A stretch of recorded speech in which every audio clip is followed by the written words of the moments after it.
Iya, gimana? Ustaz, kalau dua kula tapi berubah warnanya itu mutanajis, Ustaz? Mutanajis itu perubahannya kan baik berubah tiga sifat itu atau salah satunya.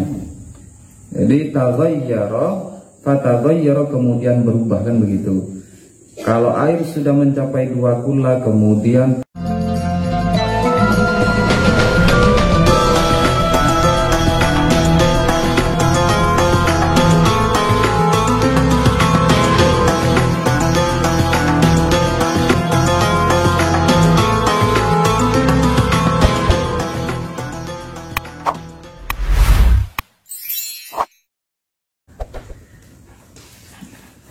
jadi ketujuh air itu kan kemarin terkumpul dalam ungkapan apa, ma nazala minas sama aw naba'a minal ardi ala ayyi sifatin kana min aslil khilqah. Jadi air yang turunnya dari langit dan bersumber dari bumi sesuai asal ciptaannya itu kan ada 7, masih ingat kan ya? Nah, di situ yang ketujuh air itu 3 dari langit dan 4 dari bumi itu kan terbagi menjadi 4. Ini yang terakhir adalah pembagian air yang keempat adalah air yang najis. Bahasanya air yang najis di sana di dalam kitab matannya. Tapi sebetulnya yang dimaksud adalah di situ dibaca ai mutanajisin. Maksudnya air yang terkena najis. Jadi secara hukum asal air itu suci. Hukum asalnya air suci. Kemudian karena terkena najis maka dihukumi mutanajis. Beda antara najis dengan mutanajis. Kalau najis itu memang ainiyahnya najis. Misalkan ini kotoran ayam, ini kotoran ayam, ini namanya najis memang, sifatnya memang najis. Beda kalau mutanajis. Mutanajis asalnya ini suci, kemudian ini air ya, asalnya suci, kemudian terkena najis. Ini namanya mutanajis. Artinya mutanajis itu sesuatu yang asalnya suci kemudian terkena najis, namanya mutanajis. Paham ya? Cuman ungkapan beliau Al-Musannif Abi Syuja itu ungkapannya pakai najis, ma'un najis, air najis. Tapi kan tidak apa-apa, itu sudah diperjelas, diurai oleh Syekh Ibnu Qasim. Ini Fathul Qaribnya. Yang dimaksud ma'un najis itu adalah air yang mutanajis. Ya kedua-duanya nanti kalau memang ada asal ciptaannya air itu memang najis, ya sama-sama tetap tidak boleh dipakai bersesuci. Tidak bisa digunakan untuk apa-apa kalau sudah najis. Maunya dibuang atau dimanfaatkan untuk menyiram tumbuh-tumbuhan yang sudah kering mau mati, nggak apa-apa itu. Tapi kalau untuk digunakan yang berkaitan dengan ubudiyah itu tidak bisa. Nah, air yang najis ini dibagi menjadi 2. Yang pertama, ahaduhuma wa huwa alladhi halla fihi najasatun taghayyara amla. Yang pertama adalah air yang tertimpa najis baik berubah atau tidak. Ini air yang bagaimana? Wa huwa ay wal halu annahu ma'un dunal kullatain. Air yang kurang dari 2 kula. Jadi kalau ada air 2 kula, air yang kurang dari 2 kula, baik itu berubah atau tidak, kalau sudah terkena najis maka hukumnya mutanajis. Paham ya?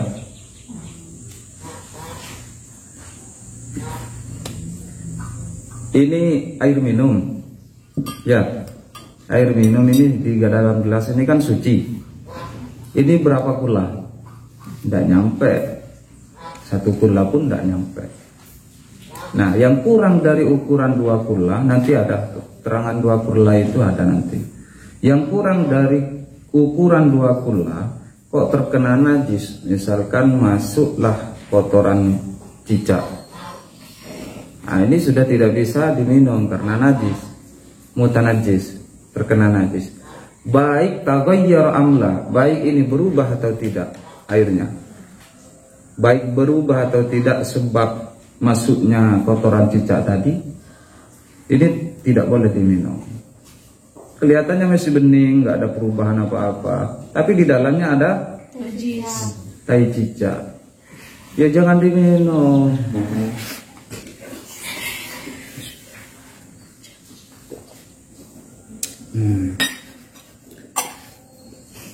Jadi berubah atau tidak, kalau air itu sedikit dalam artian kurang dari 2 kurlah itu tidak bisa dipakai. Sudah mutanajis. Nah, sini nanti ada pengecualiannya. Wa yustasna, itu wa yustasna min hadzal qismil maitatu allati la damalaha sa'ilun inda qatliha au syakki utwin minha kadzubab illam tutrah fihi wa lam tughayyirhu. Itu ada pengecualiannya. Pengecualiannya adalah jika najis yang mengenai air sedikit tadi adalah najis yang berupa hewan, tidak mengalir darahnya, hewan-hewan yang tidak mengalir darahnya ketika disuek, ketika dirobek tubuhnya, seperti contohnya lalat, itu dikecualikan, artinya tidak berpengaruh pada kesuciannya air ini. Kalau bangkainya lalat kan najis, ya. Tadi keterangannya kalau air sedikit kemasukan perkara najis, maka hukumnya mutanajis. Tapi dikecualikan bangkai-bangkai yang tidak mengalir darahnya ketika dirobek itu tubuhnya, seperti lalat. Jadi misalkan ini air minum, ini kan kurang dari 2 kurlah, air sedikit. Air sedikit itu diingat, air sedikit itu maksudnya air yang kurang dari 2 kurlah. Kemasukan lalat, nih, plung mati di dalam. Bangkainya lalat kan najis. Adakah pengaruh pada air ini sehingga ini air berubah menjadi mutanajis? Tidak berpengaruh. Ini merupakan pengecualian di makfu. Di makfu itu maksudnya kita dapat dispensasi atau keringanan dari syariat, ya. Jadi ini tidak apa-apa, diambil bangkainya, dibuang, minum lagi, tidak najis. Beda kalau tai cicak, tidak dimakfu masuk minuman, ya. Tapi kadang jijik, kalau lalat yang masuk kadang jijik. Tapi bagi kita tidak apa-apa, yang penting itu bukan tidak menajiskan atau air ini tidak menjadi mutanajis. Paham ya? Jadi kalau ada bangkai-bangkai seperti apa lagi? Semut yang kecil-kecil, ya, lalat, itu kan kalau mau dirobek tidak ada darahnya juga kan? Itu yang berjalan-jalan itu. Jadi bangkai kan najis, tapi nanti dimakfu kalau terkena air. Paham ya? Apa kaitannya dengan wudhu, dengan bersesuci? Ya kaitannya air ini masih bisa dipakai bersuci. Kalau cuman kemasukan lalat, kemasukan semut, kemasukan apa lagi yang nggak berdarah? Nyamuk kadang berdarah dia. Karena dia bawa darahnya manusia biasanya. Berdarah itu. Tapi secara asal ciptanya mungkin tidak ya. Nyamuk sebelum makan nyedot darahnya orang nggak berdarah ya.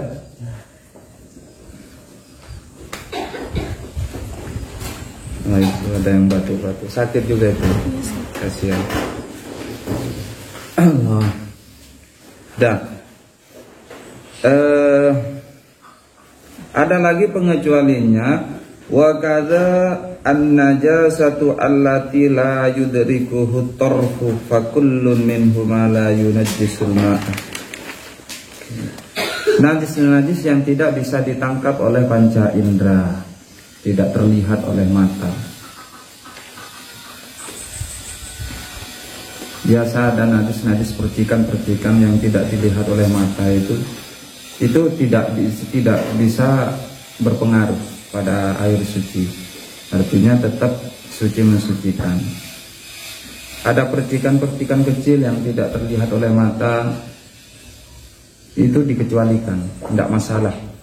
Maksudnya air yang kurang dari 2 kula kok terkena najis yang tidak tampak oleh pandangan mata, itu tidak masalah, tidak sampai merubah air menjadi mutanajis.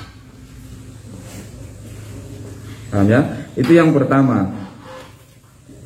Yang kedua, au kana kasiran kullataini fa aksara fa taghayyara yasiran au kasiran. Itu yang kedua. Yang kedua itu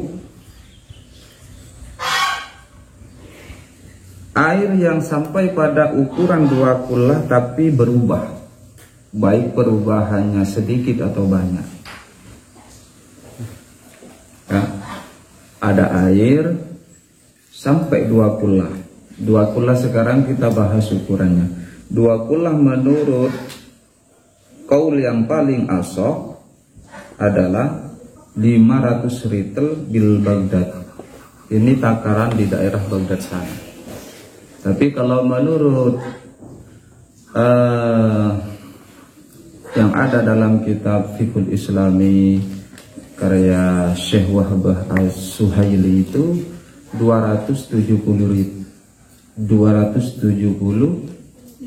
liter.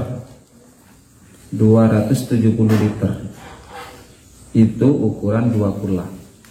Jika pakai liter. Jika pakai satu tempat air ketinggian dan lebarnya itu diukur sepanjang 92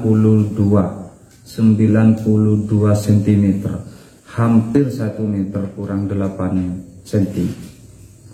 Ya, itu persegi, kedalamannya 92, terus lebarnya 92, panjangnya 92, itu baru 2 kullah.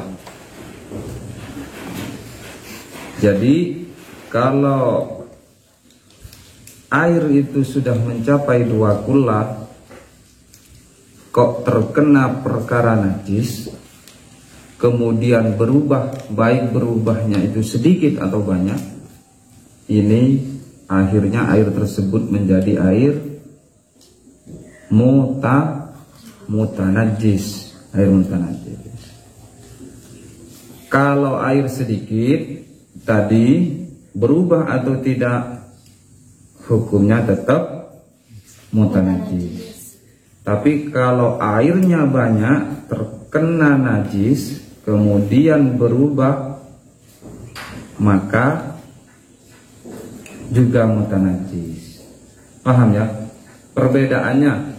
Kalau air sedikit, maksudnya di bawah ukuran 270 liter terkena najis, maka hukumnya mutanajis, baik berubah atau tidak. Tapi kalau air yang sudah mencapai 2 kullah atau ukuran 270 liter, jika tidak berubah maka tidak mutanajis. Paham ya? Nah, jadi kalau sudah tahu begini, adik-adik, untuk masa depannya teman-teman dimanapun berada, kalau mau membangun suatu rumah, kemudian mau kita bangun juga kamar mandinya, kita bikinlah bak mandi yang ukurannya sampai mencapai 270 liter. Nah, kalau ukuran bak, kalau ukuran kedalaman dan lebar, terus itu ya itu bikinlah 1 meter sudah sempurna, itu 1 meter persegi, ke bawah 1 meter, ke samping 1 meter, ya, lebar panjangnya 1 meter persegi, itu baru aman, 2 kullah. Jadi ketika ada perkara najis masuk ke dalam bak mandi kita yang sudah ada airnya ini full, ini tidak berpengaruh selama tidak berubah. Kalau 2 kullah kan, kalau kurang dari 2 kullah terkena najis, berubah atau tidak airnya, hukumnya mutanajis. Paham ya? Dimulai sekarang adik-adik, teman-teman, ini harus hati-hati. Di kamar mandi itu ada ember biasa yang kurang dari ukuran 2 kullah. Hati-hati supaya jangan sampai terkena najis. Kalau sudah terkena najis ya sudah, tidak bisa dipakai lagi. Jangan dipakai bersuci, jangan dipakai wudhu, dan seterusnya. Paham ya? Ya. Mau tanya? Iya, gimana? Ustaz, kalau 2 kullah tapi berubah warnanya itu mutanajis, Ustaz? Mutanajis itu perubahannya kan baik berubah 3 sifat itu atau salah satunya. Jadi taghayyara, fataghayyara, kemudian berubah, kan begitu. Kalau air sudah mencapai 2 kullah kemudian terkena najis, selama itu tidak berubah, kan tidak mutanajis. Tapi kalau sudah berubah dari salah satu sifatnya, maksudnya baunya sudah berubah, misalkan warna dan rasa belum, itu sudah mutanajis. Atau rasanya sudah berubah, terus bau dan warnanya tidak berubah, sama. Pokoknya salah satu dari 3 sifat, rasa, bau, dan warna kok sudah berubah, ya sudah. Tapi perubahannya, diingat, perubahannya sebab najis itu. Kalau perubahannya dengan sebab perkara lain, perkara suci, ya tidak. Contohnya begini,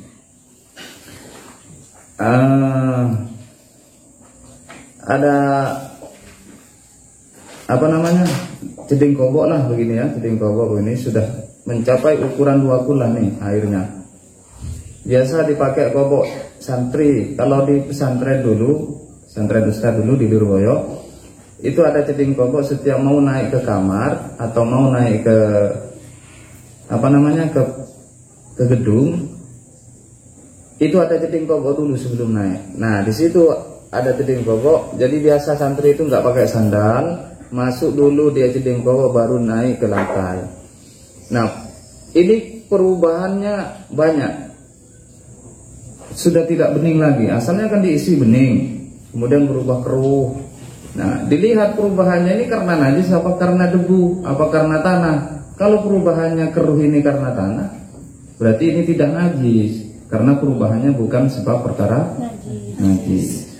Paham ya? Jadi keruh itu bukan karena perkara najisnya, tapi karena tanah itu. Nah, tanah itu sudah kita bahas kemarin, pembagian air yang ketiga, air mutaghayyir.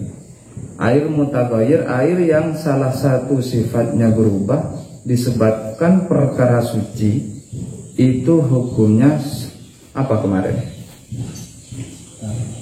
Hukumnya suci tapi tidak mensucikan. Tapi pengecualiannya adalah perubahan-perubahan yang disebabkan perkara yang selalu bersinggungan dengan air, seperti tanah, lumut, batu, kayu. Itu kan selalu bersinggungan dengan air, apalagi di sungai-sungai, batu-batu, lumut-lumut, terus tanah. Ini dikecualikan, tetap suci mensucikan. Paham ya? Tapi kalau perubahannya bukan selalu bersinggungan dengan air, kayak berubah disebabkan kena air sabun. Apa hubungannya sabun dengan air? Tidak selalu bersinggungan, ya kan? Nah, ini baru masuk dalam kategori mutaghayyir, suci tapi tidak mensucikan. Tapi kalau perubahannya dengan sebab mukhalid atau mujawir seperti keterangan kemarin itu, berubah sebab tanah keruh, air lumpur jadinya kan? Nah, itu tidak masalah. Paham tadi? Apa? Mau tanya lagi? Jadi hati-hati kalau ada sabun masuk ke ember yang embernya kurang dari takaran 2 kullah, itu cepat diangkat supaya tidak sampai merubah sifat air itu. Kalau sudah merubah sifat air itu, meskipun sabun ini suci, maka status suci mensucikannya sudah hilang dari air ini. Dia tinggal suci saja tapi tidak mensucikan. Paham ya? Ada sabun kan masih padat, benda padat, jadi gampang diangkat. Kalau awal-awal sih, kalau sudah lama ya lari juga ya. Kalau sabun cair ya tidak bisa itu, tidak bisa langsung jadi air mutaghayyir.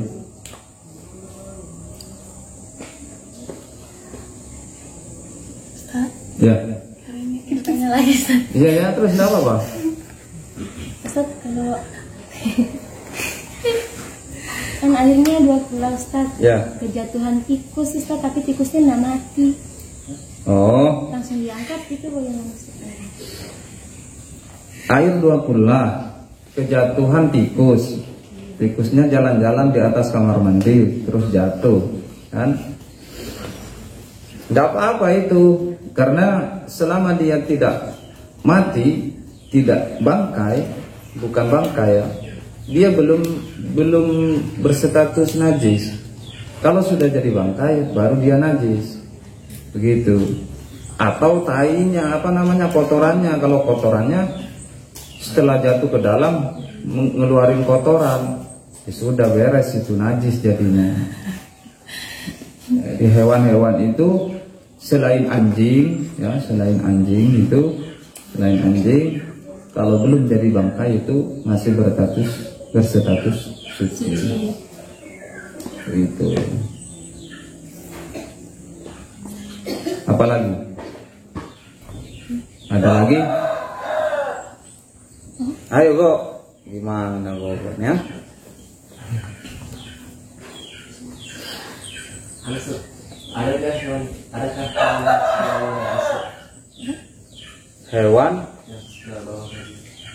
Hewan suka bawa najis.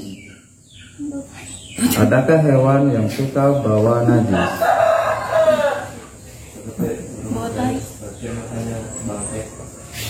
Oh, iya juga. Terus bangkainya apa? Hewannya. Ya enggak apa-apa. Bukan bangkai. Dia pemangsa. Seperti burung apa? Burung elang. Dia kerjaannya mangsa terus. Habis mangsa, dia jatuh di air, tapi bukan bangkai. Ya enggak apa-apa. Bukan tidak menajiskan.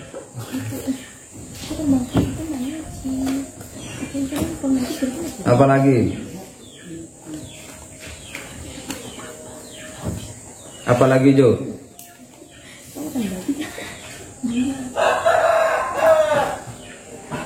Sudah.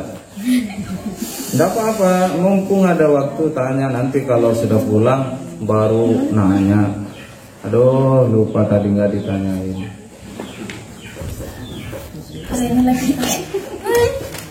Karini bertanya. Iya, ayo. Gak apa-apa, yang lain yang nggak paham tanyakan. Nanti kalau nggak tanya malah terus nggak kesampaian, nggak paham. Ustaz, tadi bangkai tikus itu najis, Ustaz? Iya. Tikus bukan, bangkai semut, Ustaz. Bangkai semut najis. Kalau misalkan itu kan semutnya masuk di es buah, Ustaz. sudah tercampur nih Ustaz, nggak tahu yang mana semutnya yang mana nggak kelihatan nih semut matinya Ustaz. Terus dimakan terus buahnya masuk nih juga itu bangkai semut kita makan itu bagaimana Ustaz? Ya kalau sudah tercampur, sudah nggak bisa dibedakan mana tadi semutnya, sudah dicari-cari nggak ada, terus kemudian es itu pada akhirnya harus diminum semua, kan akhirnya kemungkinan besar masuk juga itu semutnya. Ya enggak apa-apa, enggak apa-apa. Tapi kalau masih bisa dicari ya cari, karena itu najis. Tapi najisnya ma'fu, artinya esnya tetap bisa diminum begitu.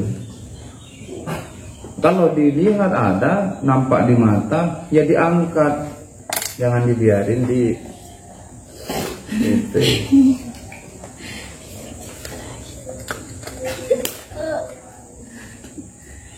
Udah ya? Ada lagi? Ayo sampai ada nih baru kita bubar.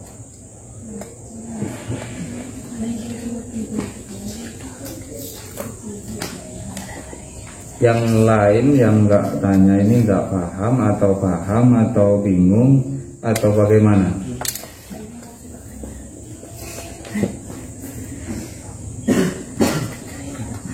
Bentar lagi ada nasar. Intinya itu ya, intinya untuk bersesuci itu adik-adik ini kan sudah belajar, ini sudah hatam lah istilahnya ini, pelajaran toharoh, pelajaran bersesuci, ya diperhatikanlah, diperhatikan betul supaya apa? Supaya kita bersesuci tidak sia-sia, terus ibadahnya mau ngaji, mau sholat itu betul-betul sudah sesuai tuntunannya. Kalau kita ngaji terus wudhunya tidak sah, kan kita masih dalam kondisi hadas. Nah, orang hadas megang Al-Quran hukumnya apa? Haram. Makanya itu kalau kita ceroboh dalam bersesuci, mulai dari perlengkapan alat sucinya, air, terus tata cara wudhunya, nanti kan ada berikutnya ini, bab wudhu tidak benar, ya akhirnya begitu. Kita jatuh pada hukum haram.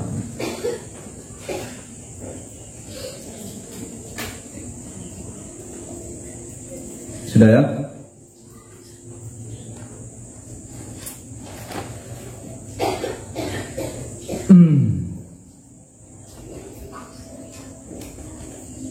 Ditulis lagi besok hari Rabu depan, faslun wa juludul maitati kulluha tathuru bittibaq,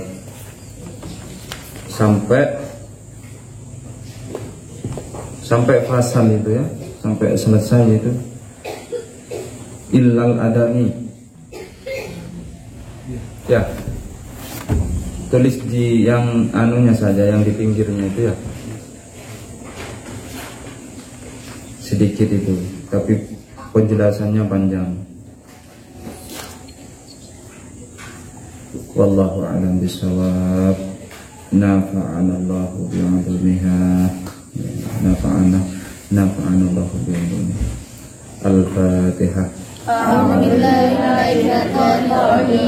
Bismillahirrahmanirrahim. Alhamdulillahirabbil alamin. Arrahmanirrahim. Maliki yaumiddin. Iyyaka na'budu wa iyyaka nasta'in. Ihdinas siratal mustaqim. Siratal ladzina an'amta 'alaihim ghairil maghdubi 'alaihim waladdallin. Amin. Baca doanya. Bismillah.